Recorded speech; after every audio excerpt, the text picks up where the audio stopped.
Un immeuble résidentiel de 12 étages au nord de Miami s'est effondré, emprisonnant des personnes à l'intérieur. Les sauveteurs cherchent désespérément des survivants dans les décombres.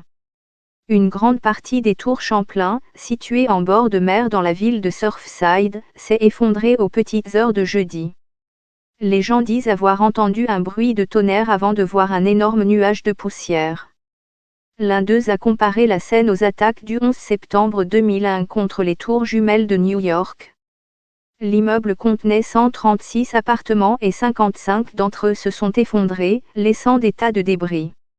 Des images prises avant et après l'effondrement montrent l'étendue des dégâts. Les couches brisées et compressées des étages effondrés du bâtiment sont visibles au sol.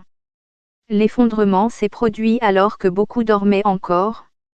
On pouvait voir les meubles et les effets personnels des résidents dans ce qui restait de leur maison.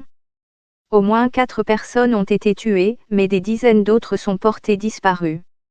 Alors que les familles attendent désespérément des nouvelles, les équipes de recherche travaillent jour et nuit à l'aide de caméras sonars et de chiens spécialement entraînés pour fouiller les décombres à la recherche de survivants.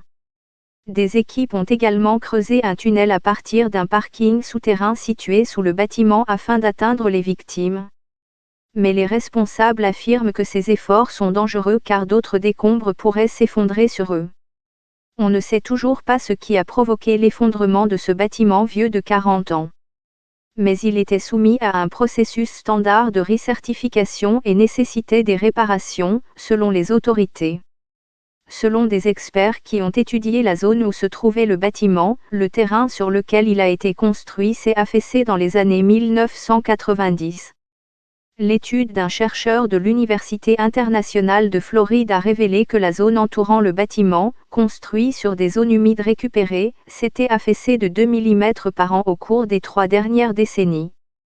Toutefois, l'auteur du rapport, le professeur Szymon Wawinski, a mis en garde contre le fait que l'étude n'était qu'un instantané dans le temps et a déclaré que l'affaissement du terrain n'était pas susceptible de provoquer à lui seul l'effondrement d'un bâtiment.